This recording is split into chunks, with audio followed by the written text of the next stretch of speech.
श्री सुक्तम संपत्ति की अधिष्ठात्री देवी लक्ष्मी जी के आवाहन, सर्जन, संरक्षण और संवर्धन का स्तोत्र है। ऋग्वेद में है। ऋग्वेद के खीलकांड, खीलकांड अर्थात परिशिष्ट एनेक्शर में 11वां जो सूक्त है वो श्री सुक्तम के नाम से प्रसिद्ध है। हम सब जानते हैं कि लक्ष्मी वैभव देती है और फलद्रूपता देती है, फर्टिलिटी। फलद्रूपता दो प्रकार की होती है। फर्टिलिटी शब्द भी अंग्रेजी में कहें और संस्कृत में, हिंदी में, गुजराती में फलद्रूपता दो प्रकार की है।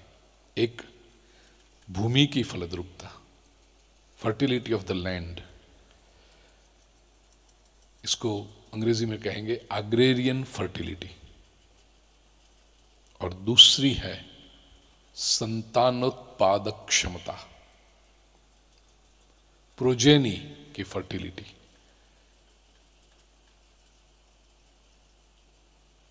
किससे बात कर रहा था? हाँ, परसों ही एक MBBS की फाइनल एग्जाम दी हुई हमारी एक परिवार की बेटी आई थी मिलने के लिए कि गुरुजी एग्जाम पूरी हो गई, आशीर्वाद दीजिए, रिजल्ट आएगा, फिर रेसिडेंसी शुरू होगी, इंटर्नशिप शुरू होगी।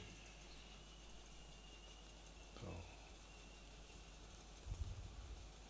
मैंने कहा बेटा क्या करना है फिर आगे, क्योंकि अब केवल MBBS तो चलेगा नहीं, मास्टर्स करना पड़ेगा, स्पेशलिटी करनी पड़ेगी। तो कहते हैं OBGY करना है और उसमें भी सुपर स्पेशलिटी फर्टिलिटी क्लिनिक, क्योंकि आजकल बहुत आवश्यकता है।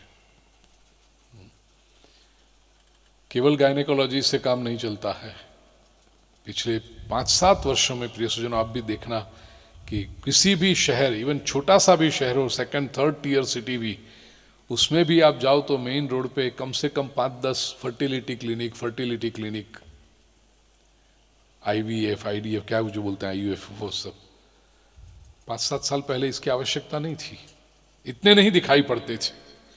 लेकिन अब जैसे जितनी लेबोरेटरी होती है इतने ऐसे क्लिनिक भी बढ़ते गए। और उसने कहा कि गुरुजी ये और बढ़ने वाला है, क्योंकि जिस तरह की लाइफस्टाइल है लोगों की, एक तो खाने पीने का जो बन रहा है, क्योंकि हम केवल केमिकल्स ले रहे हैं। महंगी से महंगी वस्तुएं आप लाकर खाओ, लेकिन केमिकल्स इतने डाले हैं फर्टिलाइजर के, पूरी जमीन को हमने खराब कर दिया। तो उसका जो परिणाम आ रहा है विश्व भर में, केवल भारत की बात नहीं है, विश्व भर में।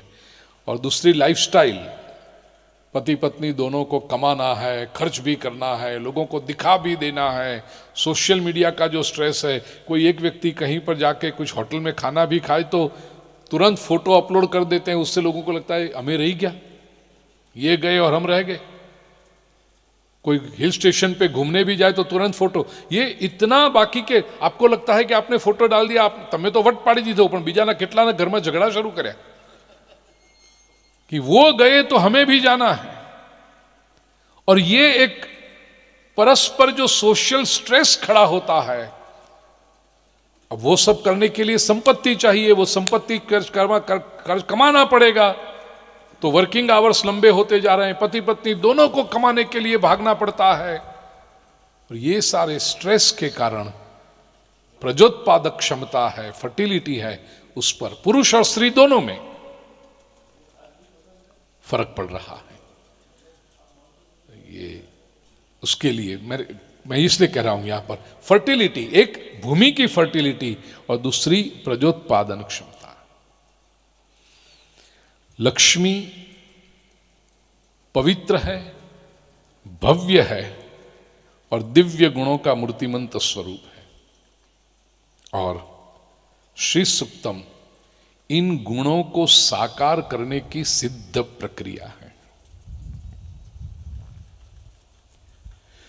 जीवन को ये भूमि की फर्टिलिटी आपकी संपत्ति बताती है और प्रजा की फर्टिलिटी आपके स्वास्थ्य और आपके विकास के, क्योंकि success can not be achieved without building a team, and the most faithful team, सबसे भरोसा पात्र जो टीम होती है, यदि आप अपने परिवार की टीम निर्माण कर सके।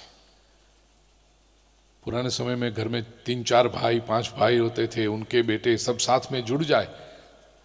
अब ये बात अलग कि आज के युग में भाइयों में भी बहुत कम ऐसे परिवार हैं जहां सामंजस्य हो,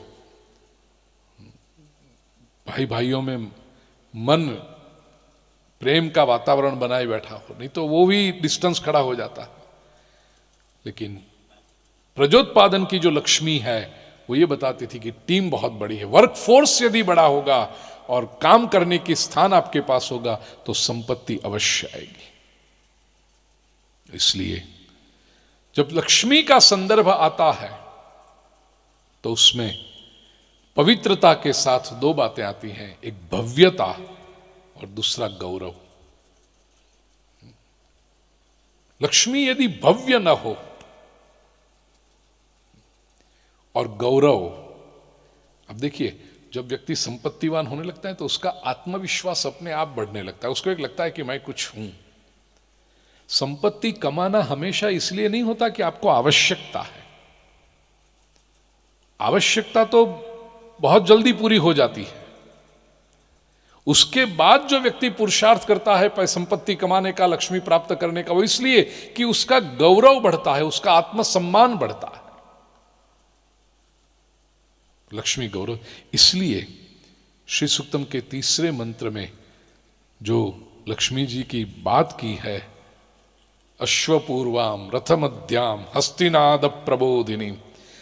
अश्वपूर्वाम मंत्र जब आएगा तो हम देखेंगे आगे घोड़े हो, बीच में रथ हो और हस्तिनाद प्रबोधिनी, हाथियों के चिंगाड़ी के साथ, हाथियों के स्वर के साथ लक्ष्मी हमारे यहां आनी चाहिए। हाथियों के नाद, उसके आगमन की सूचना मिलनी चाहिए। राजवैभव संपन्न लक्ष्मी का वर्णन ये 3 मंत्र में किया गया।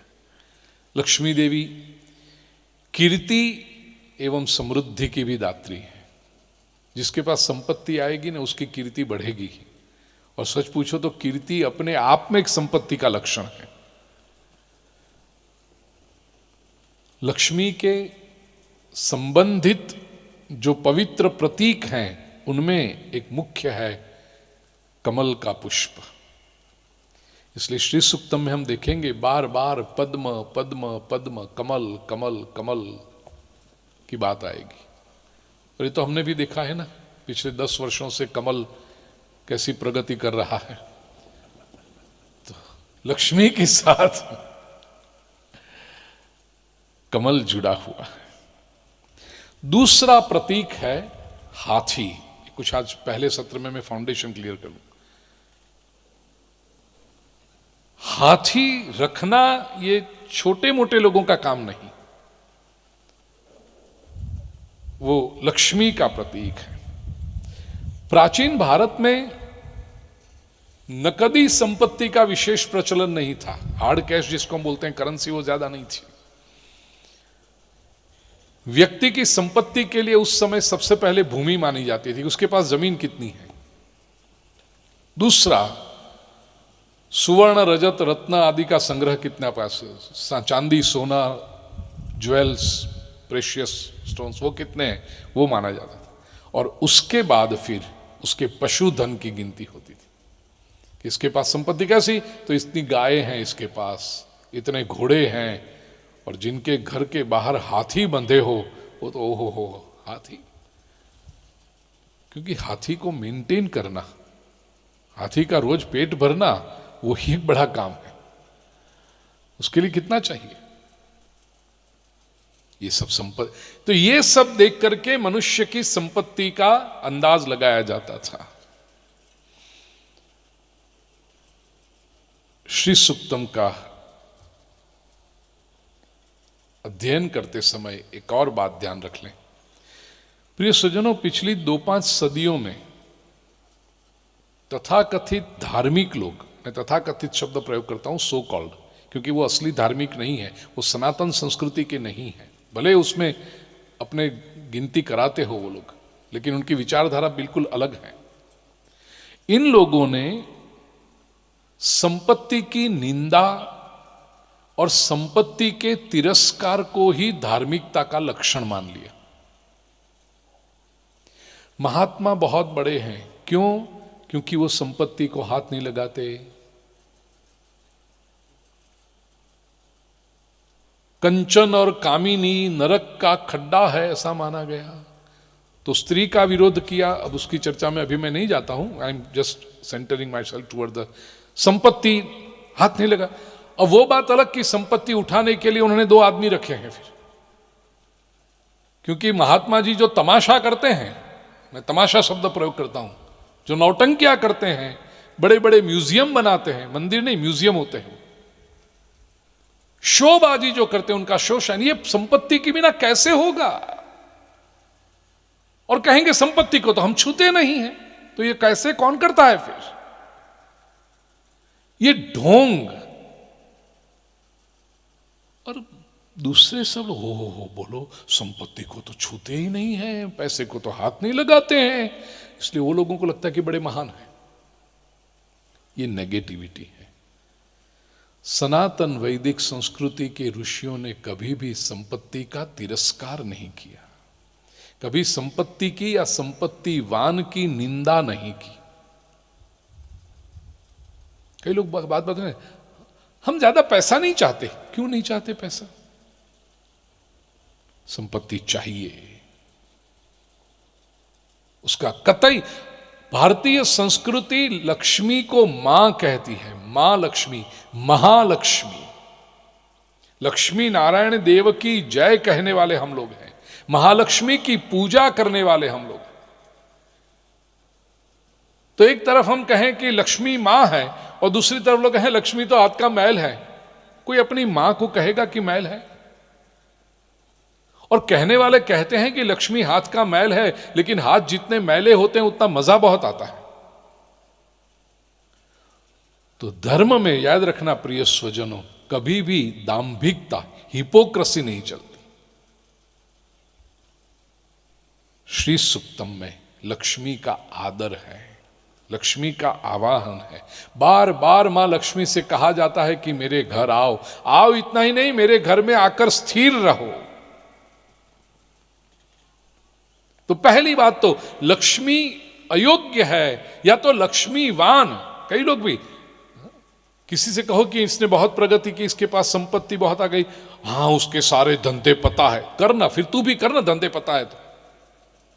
क्यों नहीं करता? ईर्ष्या करते हैं इन लोगों की, निंदा करते हैं। ओल्ड टेस्टामेंट में कहा गया, देखिए कितना नेगेटिव एटीट्यूड है संपत्ति के प्रति। A camel may pass through the eye of a needle, but a rich man can never attain the kingdom of God. सुई का जो छिद्र होता है उसमें से ऊंट निकल जाए वो संभव है, लेकिन श्रीमंत व्यक्ति कभी स्वर्ग में नहीं जा सकता, ऐसा बाइबल में लिखा है।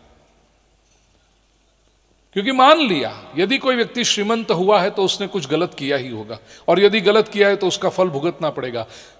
ये पाश्चात्य विचारधारा, और इसके आधार पर हमारे भी कुछ लोग कहने लगे कि पैसे वाले गलत हैं, पैसे वालों ने कुछ गलत काम किया है। भारतीय संस्कृति के ऋषि ये नहीं मानते। भारतीय संस्कृति के ऋषि कहते हैं कि यदि किसी के पास संपत्ति है तो वो उसकी भूल का परिणाम नहीं है, उसके पाप या उसके गलत कर्म का परिणाम नहीं है। लक्ष्मी यदि किसी के पास है तो उसके पुण्य का परिणाम है।